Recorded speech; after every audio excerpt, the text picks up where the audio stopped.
बच्चों आज हम करेंगे पत्र लेखन। पत्र लेखन के लिए कई आवश्यक नियम हैं। जैसे पत्र की जो भाषा है वो सरल, सुबोध और स्पष्ट होनी चाहिए, क्योंकि जो पत्र हैं वो सरल भाषा में लिखे जाते हैं। पत्र में संदेश कम से कम शब्दों में कहा गया हो, अर्थात जो हमारा पत्र है वो संक्षिप्त होना चाहिए, मतलब व्यर्थ की बातें उसमें नहीं लिखनी चाहिए। वर्तनी और विराम चिन्हों की दृष्टि से पत्र जो है वो शुद्ध होना चाहिए। पत्र पाने वाले के पद का ध्यान रखते हुए हमें शिष्ट भाषा का ही प्रयोग करना चाहिए, उचित भाषा का प्रयोग करना चाहिए। पत्र में प्रेषक अर्थात पत्र भेजने वाले का नाम, पता, पत्र पाने वाले का नाम और पता स्पष्ट रूप से लिखा जाना चाहिए, नहीं तो ये नहीं पता लगेगा कि पत्र किसने भेजा है और पत्र किसको भेजा गया है। पत्र लिखने के पश्चात उसे एक बार अवश्य स्वयं पढ़ लेना चाहिए, ताकि हमें संतोष हो जाए कि पत्र लिखने का उद्देश्य पूरा हो गया है। अगर कोई चीज़ छूट गई है तो वो हम दोबारा उसमें लिख सकते हैं। तो बच्चों, पत्र लेखन 2 प्रकार के पत्र होते हैं, औपचारिक पत्र और अनौपचारिक पत्र। अनौपचारिक पत्र आप बहुत बार कर चुके हैं। आज हम प्रैक्टिस करेंगे औपचारिक पत्र की और सीखेंगे औपचारिक पत्र कैसे कौन कौन से होते हैं। आवेदन पत्र, शिकायती पत्र, संपादकीय पत्र, पूछताछ संबंधी पत्र, ये सारे पत्र औपचारिक पत्र में आते हैं। अनौपचारिक पत्र, अनौपचारिक पत्र हम बहुत बार कर चुके हैं। अनौपचारिक पत्र आपको पता है जो आपके रिश्तेदारों को लिखे जाते हैं, वो अनौपचारिक पत्र होते हैं। जैसे औपचारिक पत्र कई तरह से होते हैं, वैसे ही अनौपचारिक पत्र होते हैं, जैसे सद्भावना पत्र, निमंत्रण पत्र, संवेदना पत्र, बधाई पत्र और धन्यवाद पत्र। पर आज हम सीखेंगे कि औपचारिक पत्र कैसे लिखे जाते हैं।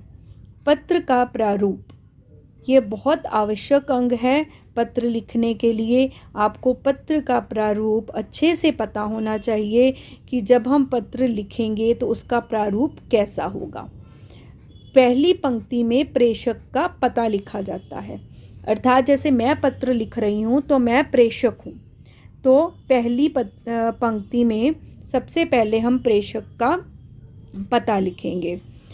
दूसरी पंक्ति में भी प्रेषक का पता, तीसरी पंक्ति में भी प्रेषक का पता, अर्थात इसमें हम अपने घर का नंबर, गली का नंबर, शहर, पिन कोड, सब कुछ ये 3 पंक्तियों में हम पता लिखेंगे प्रेषक का जो पत्र भेज रहा है।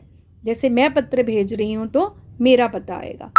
फिर आगे एक पंक्ति को छोड़कर हम दिनांक लिखेंगे।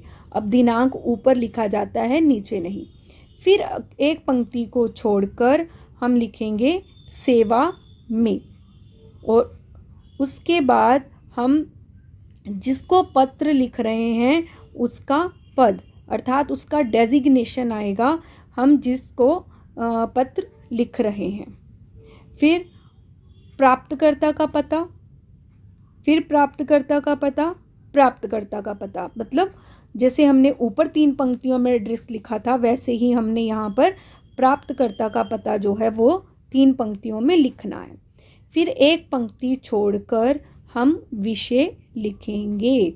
बच्चों, आपको ये ध्यान रखना है कि औपचारिक पत्रों में हम विषय भी लिखते हैं। फिर एक पंक्ति छोड़कर माननीय महोदय या माननीया महोदया, ठीक है। अगर मेल है माननीय महोदय, फीमेल है माननीय महोदया। आगे हम जो लिखना चाहते हैं उसमें अनुच्छेद 1, अनुच्छेद 2, अनुच्छेद 3, जो हम पत्र के माध्यम से अपने बात पहुंचाना चाहते हैं उनको हम छोटे छोटे अनुच्छेद में लिखेंगे। अनुच्छेद 1, अनुच्छेद 2, अनुच्छेद 3। सबसे अंतिम लास्ट में हम धन्यवाद, सधन्यवाद लिखेंगे। ये आपके ऊपर है कि आप धन्यवाद लिखना चाहते हैं या नहीं, पर अधिकतर पत्रों में धन्यवाद लिखा जाता है। फिर एक पंक्ति छोड़कर भवदीय, अगर लड़कियां हैं तो भवदिया नीचे, फिर अपना पूरा नाम आप लिखोगे। फिर प्रेषक का यहाँ पे पता लिखने की ज़रूरत नहीं है, क्योंकि प्रेषक का पता हम सबसे ऊपर लिख चुके हैं। दिनांक लिखने की ज़रूरत भी नहीं है, क्योंकि दिनांक हम ऊपर लिख चुके हैं। ठीक है, तो एक यहाँ पर पत्र की उदाहरण मैं आपको दे रही हूँ कि बाल भारती पत्रिका में अपनी कविता प्रकाशित करने के लिए संपादक को पत्र लिखिए। तो यहाँ पर हमने पत्र संपादक को लिखना है, ये बात आपको ध्यान में रखनी है।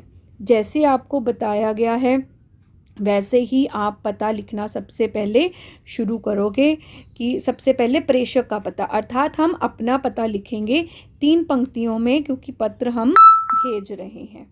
ठीक है, यहाँ पर प्रेषक का पता आएगा, पहली पंक्ति, दूसरी पंक्ति, तीसरी पंक्ति।